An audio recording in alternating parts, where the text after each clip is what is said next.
मेरे दर्शकों नमस्कार। मैं हूं एस्ट्रोलॉजर डॉक्टर रवि गुप्ता। स्वागत करता हूं आपके चैनल जिसका नाम है एस्ट्रोलॉजर डॉक्टर रवि गुप्ता। जैसा कि आप जानते हैं कि प्रत्येक जानकारी आपके काम के लायक होती है और आज भी जो मैं आपके लिए जानकारी लेकर के आया हूं बहुत ही महत्वपूर्ण है। आज मैं आपको बताने वाला हूं कि अगर आपका जन्म कर्क लगन में हुआ है, अर्थात आपके लग्न कुंडली में 4 नंबर से प्रारंभ हो रहा है आपकी कुंडली, तो आपका जन्म कर्क लगन में हुआ है। अगर आपका जन्म कर्क लगन में हुआ है तो आप यह कैसे जान पाएंगे कि आपकी जन्म पत्रिका में सरकारी नौकरी के योग हैं कि नहीं है। यह बहुत ही महत्वपूर्ण मैंने आपके लिए वीडियो बनाया है, क्योंकि देखिए कुछ लोग मेहनत करते हैं उनकी नौकरियां नहीं लगती, कुछ लोग कम मेहनत करते हैं उनकी जॉब लग जाते हैं, कुछ लोग मेहनत ना के बराबर करते हैं और आरक्षण के द्वारा उनकी जॉब लग जाती है। कुछ लोगों के साथ क्या होता है कि आरक्षण रहने के बावजूद भी जॉब नहीं लगता है। यानी कर्म के साथ भाग्य का साथ देना बहुत ही महत्वपूर्ण है। इसीलिए आज मैं आपको ज्योतिष शास्त्र के बेहद अहम सूत्र बताऊंगा कि अगर आपकी जन्म पत्रिका में इस प्रकार की घटनाएं घटित हो रही हैं तो 95% चांसेस है कि आपका सरकारी नौकरी लगेगा। यह वीडियो उन लोगों के लिए है जो लोग को यह समझना है कि मेरी कुंडली में वाकई में नौकरी का योग है कि नहीं, कि मैं व्यर्थ का मेहनत कर रहा हूं। और यह वीडियो उन लोगों के लिए भी है जो नए नए ज्योतिष के क्षेत्र में आए हैं और अपना जो है चाह रहे हैं ज्ञान को इंक्रीज करना। तो चलिए सबसे पहले मैं आपको यह बताना चाहता हूं कि जन्म पत्रिका में नौकरी के लिए हमेशा सबसे पहला 10वां हाउस, 5वां हाउस यानी ये वाला घर, 6ठा, 7वां, 9वां घर होता है। लग्न भी बहुत महत्वपूर्ण होता है, यह बात याद रखिएगा। और सूर्य और मंगल, क्योंकि सूर्य खुद सरकार है, मंगल प्रशासक है, बृहस्पति, शनि और बुध का, यानी इतने ग्रहों का प्रबलता कहीं न तो कहीं सरकारी नौकरी की ओर इंसान को लेकर के जाता है।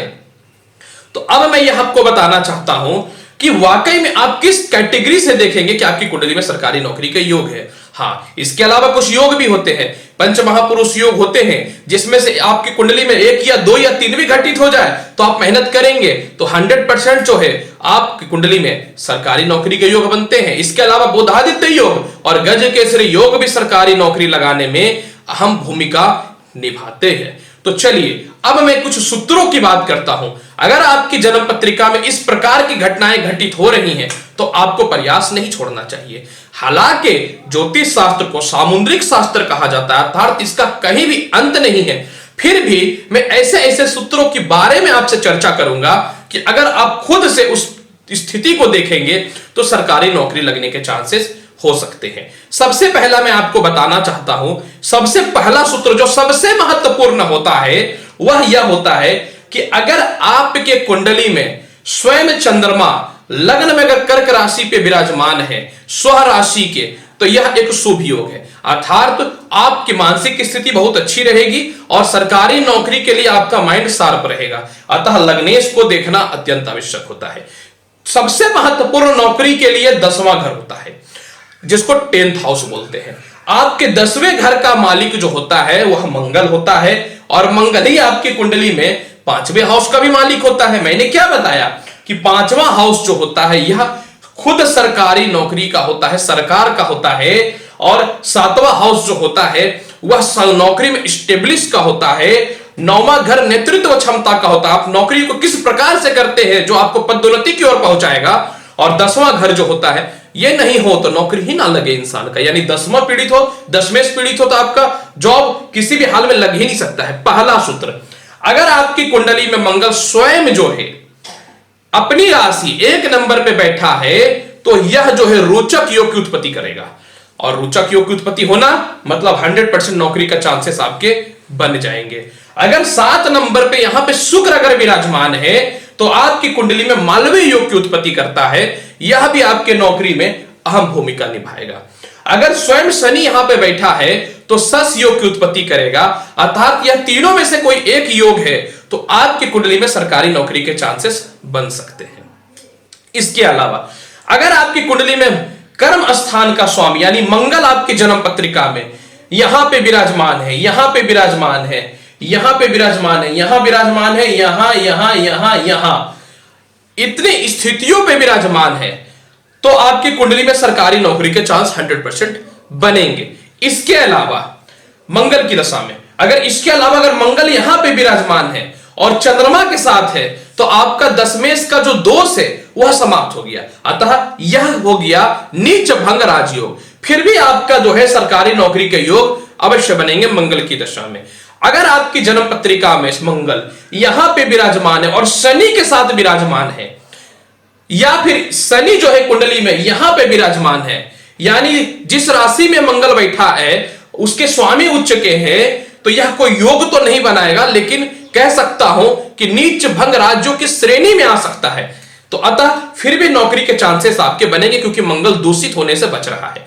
अगर मंगल यहां पे विराजमान है और बुध के साथ अगर बैठा हुआ है तो यह भी एक नीच भंग राज्य की उत्पत्ति में आएगा, स्थिति में आएगा। अतः मंगल आपके कर्मेश दूषित नहीं हुए, अतः सरकारी नौकरी के चांसेस आपके बन सकते हैं। यह सबसे पहला फॉर्मूला है। अगर मंगल आपकी कुंडली में अकेला यहां बैठा है, यहां बैठा है, यहां बैठा, अकेला और नीच का है या वक्री है, फिर भी नौकरी लगने के चांसेस आपके ना के बराबर रहेंगे।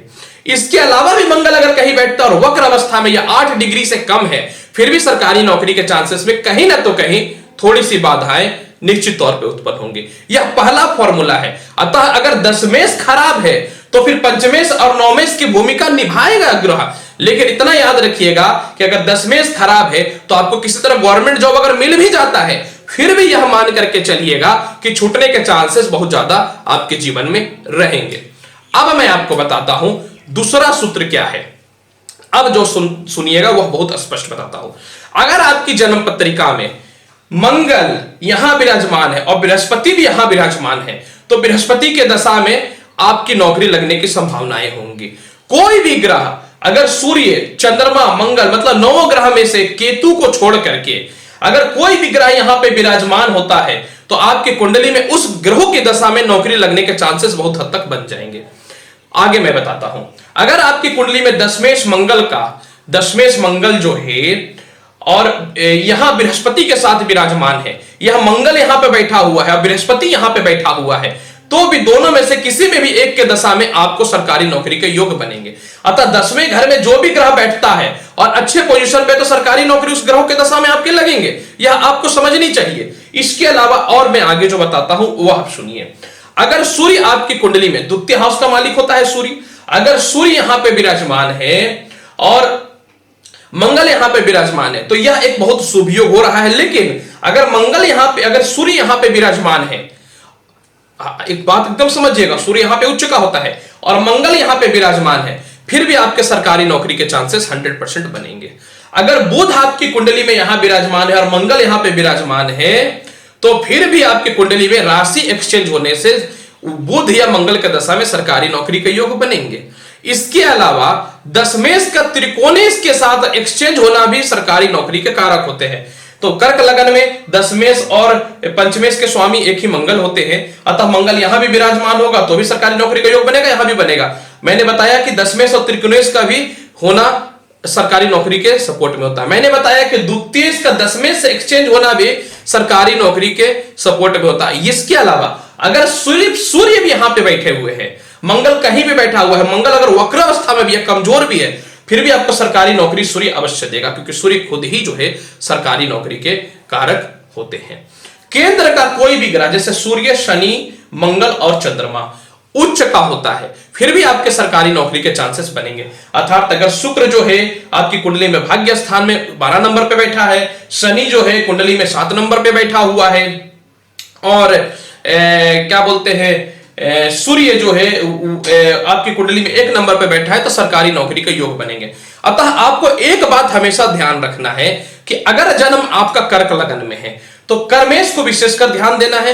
दूसरा, आपको बृहस्पति को अवश्य देखना है, क्योंकि भाग्य साथ नहीं देगा तो आप कुछ नहीं कर सकते हैं, और पंचमेश मंगल ही आ रहे हैं, अतः इसको भी बहुत ध्यान से देखना है। यह तीनों ग्रहों की स्थिति अगर कहीं भी जन्म पत्रिका में अच्छी है तो सरकारी नौकरी बन सकती है। अगर आपका कर्क लगन में जन्म हुआ है और चंद्रमा, मंगल, बृहस्पति दूषित पोजीशन पे है, तो आपका सरकारी नौकरी ना के बराबर लगेगा। इसके अलावा सुनिए, अगर आपकी कुंडली में मंगल यहां विराजमान है, फिर भी कर्म को देखेंगे, अर्थात देखेंगे कर्म हाउस को, अपनी राशि को, तो भी सरकारी नौकरी अवश्य लगेगा।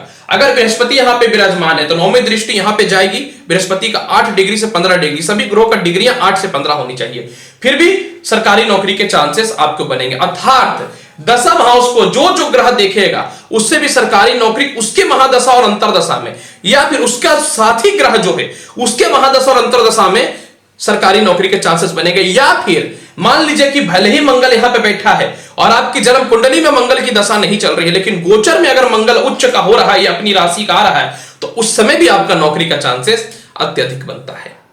यह कुछ सूत्र है जो मैंने आपको बताया है कि 100% सरकारी नौकरी आपके लगेंगे।